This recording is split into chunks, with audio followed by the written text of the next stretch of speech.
Bueno, buenos días a todos y muchas gracias a Amban por permitirnos hacer esta charla y felicitarles también por esta iniciativa, ¿no? Bueno, vamos a hablar un poco sobre la evolución de la tasa de contagio. Muchas de las cosas que ha contado Sergio, nosotros tenemos algunos enfoques un poco distintos que creo que pueden ser hasta complementarios, claro. ¿Quiénes somos? Primeramente, nosotros somos una startup que está constituida básicamente por un grupo de personas en diferentes áreas muy multidisciplinares. Pues tenemos desde físicos que han estado estudiando temas relacionados con agujeros negros y gravitación cuántica, o matemáticos y estadísticos que han desarrollado sistemas criptográficos, y también personas que hemos estado trabajando durante mucho tiempo en modelación matemática y estadística, sobre todo asociada a sistemas de series temporales y inferencia bayesiana, ¿no? Hemos coincidido en compañías animadas un poco por los mismos principios que estamos intentando desarrollar en Inference, casi por más de 40 países. Los focos a los cuales nosotros nos estamos dedicando, sobre todo, ha sido la previsión y la evolución de la demanda en general, lo que sería el trabajo en marketing y la precificación, la fijación de precios. Evidentemente, el reto de hacer previsiones de COVID-19 es muy grande, pero la experiencia que nosotros tenemos en otros ámbitos pues nos han llevado un poco a poder aportar nuestro granito de arena, ¿no? Evidentemente nos ha pillado, como decía Sergio, un poco desbordados a todos, ¿verdad? Y no, de hecho nosotros nos estábamos dedicando recientemente a trabajos relacionados con el sector turístico, que ahora mismo pues está paralizado y que esto ha generado una disrupción en todo el sector y un cambio que no solamente va a llevar ahí a ese sector, sino a otros, ¿no?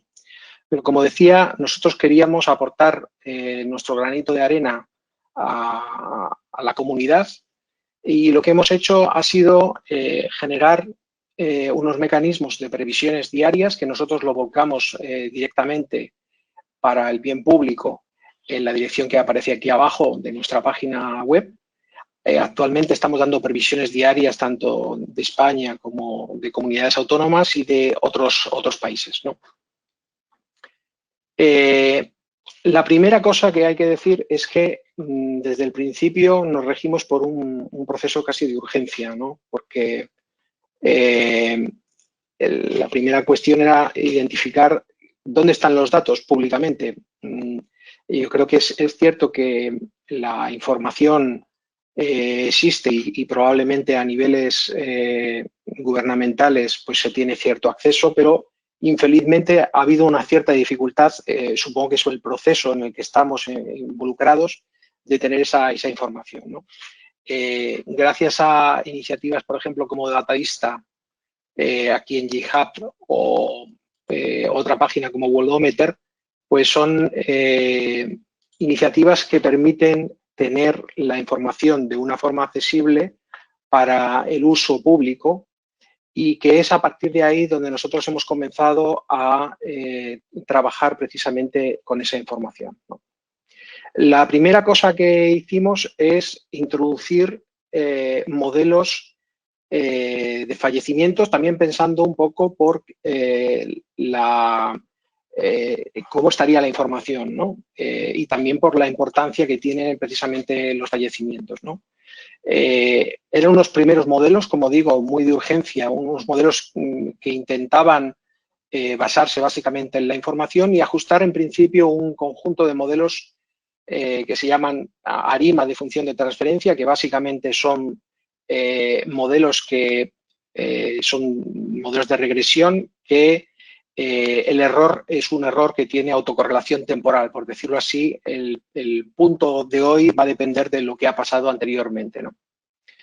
Estos modelos lo que hacen básicamente es predecir, por un lado, las personas que están en la UCI y cómo esas personas que están en la UCI se transfieren en una determinada tasa y en una determinada función de transferencia a fallecimientos.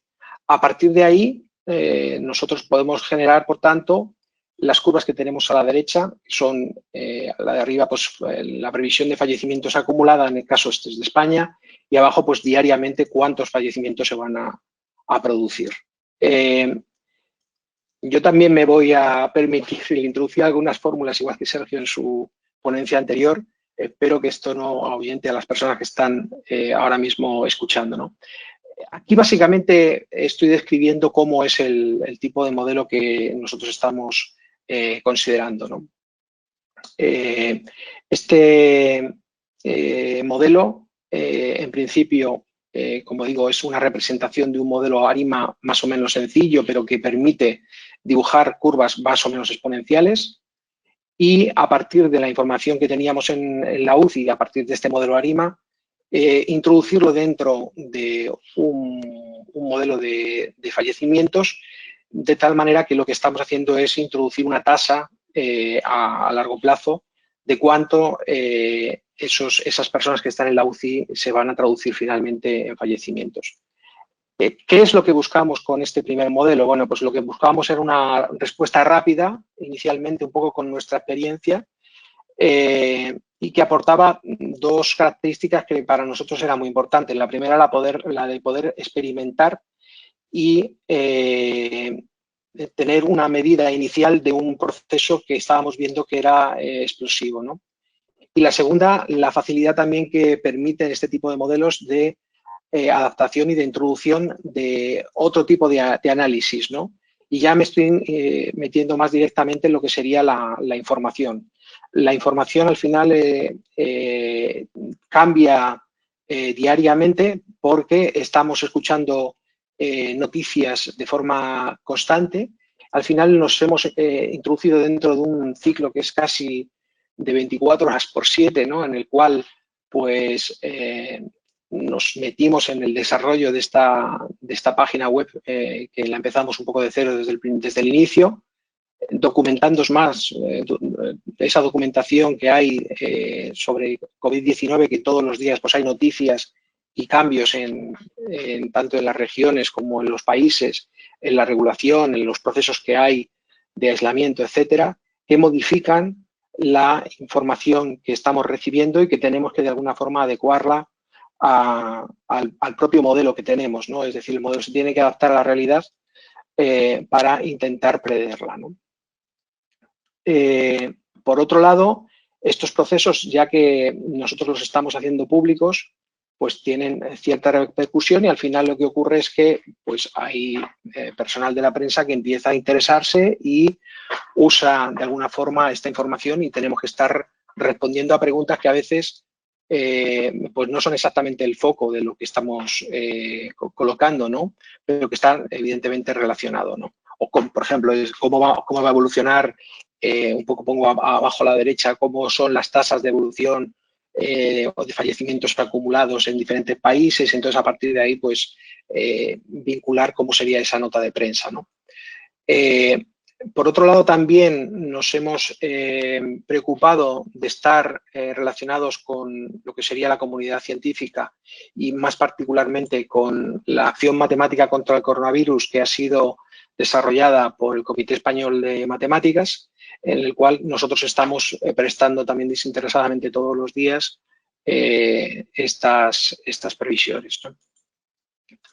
Y este proceso diario, como decía anteriormente, pues está en actualizar la información, en generar previsiones, en evaluar todos los días los errores y, por lo tanto, mejorar los modelos de forma progresiva, ¿no? Al final lo que tenemos es que el modelo es un ente vivo y está constantemente cambiando, ¿no? De hecho, nosotros también publicamos, como veis arriba a la derecha, los errores de las previsiones que nosotros estamos dando constantemente, porque creemos que realmente una de las armas más importantes que existen a la hora de mejorar es precisamente la comunicación de lo que se está haciendo, ¿no? Eso nos permite diagnosticar mejor lo que estamos haciendo mal y poder corregirlo dentro de los propios modelos. Hasta aquí lo que sería un poco los primeros modelos, ¿no? Una de las cosas también importantes es que evidentemente nosotros no somos epidemiólogos y pues hemos tenido que aprender un poco modestamente de esto, ¿no? Una de las primeras cosas que nos enfrentábamos es precisamente qué tipo de ecuaciones existen en epidemiología que pueden representar estos efectos, ¿no? Creo que antes Sergio está hablando de la curva de Gompert. Bueno, básicamente nos podemos retrotraer un poco antes a ecuaciones como la de Bell-Hust, en la que al final se explica un poco la misma cosa, que es un crecimiento de una población mediante esta ecuación que hay aquí debajo, que esta ecuación, como comentábamos, va a depender básicamente de la tasa de contagio, un factor inicial que vamos a tener de la tasa inicial de ese contagio y la población máxima a ser contagiada, ¿no? Los modelos SIR que básicamente prevén los potenciales, los infectados y también los recuperados, se derivan un poco de lo anterior y casi todas las derivaciones son más o menos sofisticadas sobre lo que hemos dicho anteriormente, ¿no? Todos estos modelos comparten dos rasgos principales. Por un lado, hacen un supuesto de que la tasa de contagio es constante o bien es una función que se puede expresar de forma determinista en función del tiempo. Y, por otro lado, la importancia de la determinación del contagio a la hora de poder determinar esa evolución de la epidemia. ¿Qué ocurre? Bueno, en la situación actual, lo que ocurre es que la epidemia de COVID-19, al menos la información que tenemos, sobre todo en España, ¿no? Pero probablemente es en otros países también que hemos estado observando, es que la tasa de contagio pues es difícilmente representable por una constante o incluso por una función determinista, ¿no? Aquí, arriba a la derecha, tenemos los casos confirmados del Ministerio de Sanidad al total de España y abajo tenemos la tasa, ¿no? La tasa diaria. Evidentemente, esta tasa es difícilmente representable, tiene muchas más cosas que son muchas veces derivadas de la propia actuación de las autoridades que realiza pues, en aras de controlar precisamente esas tajas de contagio, ¿no? En la experiencia un poco histórica que nosotros tenemos de trabajo con series temporales, hay mucha información que tenemos que introducir dentro de esta curva adicional a los parámetros más o menos válidos que podríamos tener en epidemiología, ¿no? Eso sería por un lado, ¿no? Y la otra parte que infelizmente tenemos también es que las poblaciones de contagiados y de ser susceptibles, que son de alguna forma complementarias y que son muy importantes a la hora de poder determinar la evolución de un modelo epidemiológico, pues son desconocidas, ¿no? Porque por un lado está la incapacidad material de hacer una cantidad extensiva en muy poco tiempo de test a toda la población, que hace que evidentemente tengamos una visión pues mucho más reducida de los casos, ¿no? Que se tienen. Y por otro lado, también la dificultad en estos casos, sobre todo de confinamiento, de que la información sea actualizada todos los días, ¿no? A veces es difícil porque bueno, hay procesos en los cuales, lo veíamos, ¿no? Tal vez los fines de semana pues hay más dificultad a la hora de comunicar la información que vienen de los hospitales o de fallecimientos y entonces eso genera compensaciones en los datos al día siguiente. Es decir, existe un tratamiento de la información muy importante que ha de ser llevado a cabo y que necesita ese tipo de intervenciones dentro de los modelos epidemiológicos para que tengan cierto resultado, ¿no? Nuestro enfoque al final, ¿qué hace? Bueno, pues básicamente lo que queremos es, bajo esta ecuación que lo que básicamente define es la tasa de contagios que estaría explicada por esta beta, es modelar dinámicamente esa tasa mediante una adecuada transformación de esa tasa y con una estructura ARIMA, que es una estructura con algún tipo de variable determinista. Eso permite tener un modelo que es más flexible y más adaptable, ¿no? Eso, pues bueno, permite tener, vamos a decir, previsiones a medio y corto plazo, ¿no? En principio, del número de contagiados, ¿no? Entonces, finalmente, ¿cómo determinamos el modelo que tenemos en la actualidad? Pues tenemos un modelo de esos casos confirmados, que es un poco lo que acabo de explicar, y ese modelo se transfiere también a través de un modelo ARIMA en función de transferencia a hospitalizados, a personas que están en la UCI, a altas y fallecidos, ¿no? Y en este caso, simplemente como ejemplo ya para ir finalizando, lo que tenemos es las transferencias que existen cada 1000 casos, por ejemplo, de a fallecidos y a las altas, ¿no? Entonces, existe una complementariedad entre los casos de fallecidos y altas, es decir, todos los casos, pues al final, o bien son fallecidos o bien son altas, de tal manera que esta información que tenemos de casos se transmite a la información de fallecidos y altas y nos permite, pues bueno, dar las diferentes previsiones con un horizonte que en este caso, como digo, pueden ser de medio plazo, aunque generalmente nosotros también estamos dando previsiones también a más corto plazo con ese modelo complementario. Y ya simplemente para finalizar, una reflexión que cómo vemos, ¿no?, un poco de todo el proceso en el que estamos involucrados, la experiencia que hemos tenido en este proceso es la creencia de que vamos a trabajar mucho más online de lo que estamos trabajando actualmente, con mucha más información de interés general, porque eso va a permitir que tengamos un contraste mucho mayor.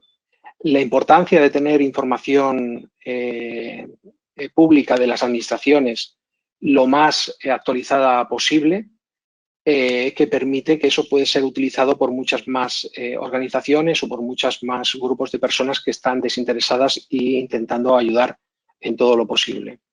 Y finalmente creemos que esto pues genera que sea una sociedad mucho más informada y por lo tanto más resistente y mucho más fuerte y con una mayor capacidad de previsión que permita hacer frente a estos riesgos, ¿no? Al final, lo que es el Big Data, la modelación estadística, el Analytics, yo creo que tiene un papel importante, creo que ya se ha dicho anteriormente en las ponencias anteriores, y nosotros creemos que podemos ofrecer mucho más y es, creo, nuestro momento, ¿no? Pues nada más, esto es lo que os quería contar. No sé si... Muy bien, César. Muchas gracias. Muchas gracias. Sí, tenemos algunas preguntas aquí que nos han formulado los asistentes. Te hago la primera. Nos preguntan un poco sobre cuál es el mejor dato para hacer la predicción, ¿no?, entre el número de infectados, hospitalizaciones, ingreso de la UCI. Y que si esto de alguna forma daría validez al modelo o indicaría que un modelo es más válido que otro, ¿no? Bueno, al final, lo que creo importante aquí reseñar es que todos los modelos van a tener error. Lo que sí que tienen que intentar es entender o comprender los datos, ¿no? Al final no queremos intentar hacer justo al revés. Es decir, que es la realidad la que está equivocada, ¿no? Son los modelos los que se equivocan.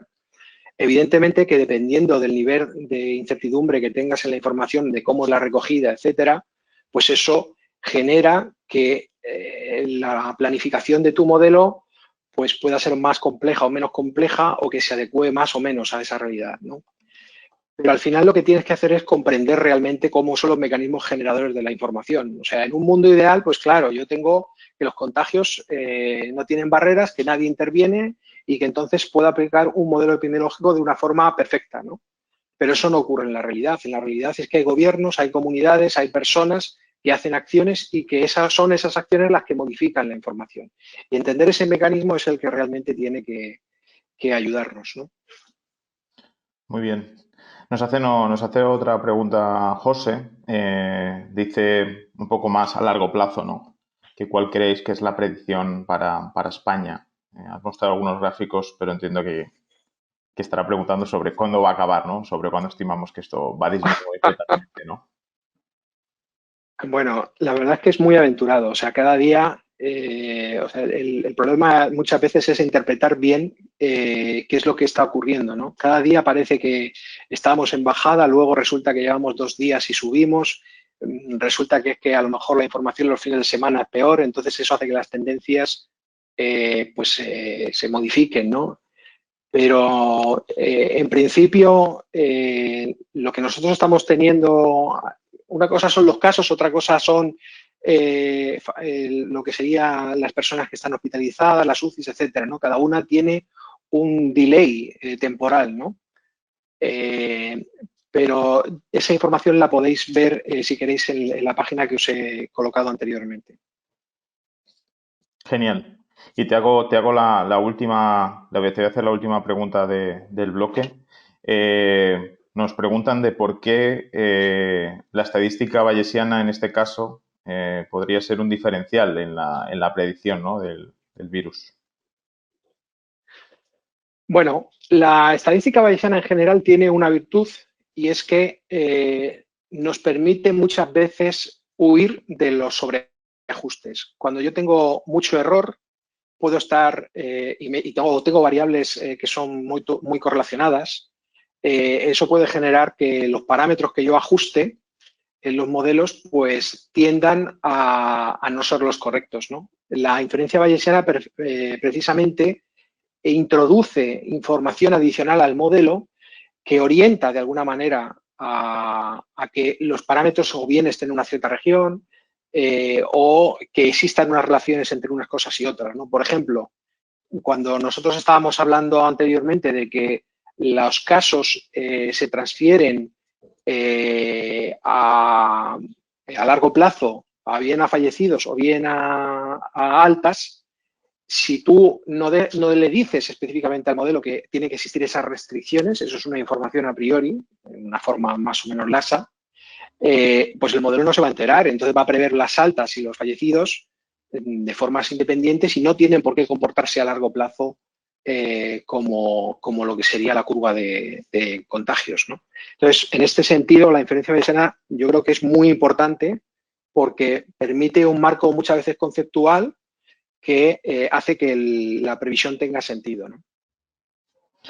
Nos hacen una pregunta más. Nos preguntan de si no tendríamos que forzar a las autoridades a estandarizar los conteos de fallecidos o contagios.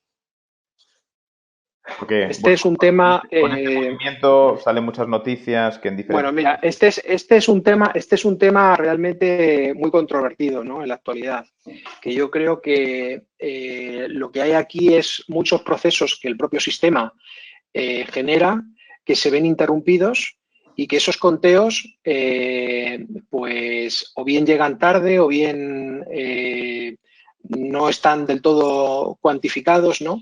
De hecho, simplemente para que veáis, si os vais aquí a los informes que está tramitando el sistema de mortalidad diario, eh, la información que aquí viene en muchos casos es una información que a veces pues, te siembra un poco dudas, ¿no? Desde se estarán contabilizando correctamente la información, pero no tanto porque esté bien o mal, sino porque hay un proceso de delay, ¿no? Es decir, hay un proceso que claramente se ve que aquí, si esto, en este caso, por ejemplo, en la Comunidad de Madrid, pues parece que la serie temporal que tenemos aquí, que es de defunciones que vienen de los propios archivos de las administraciones, pues llevan un delay, ¿no?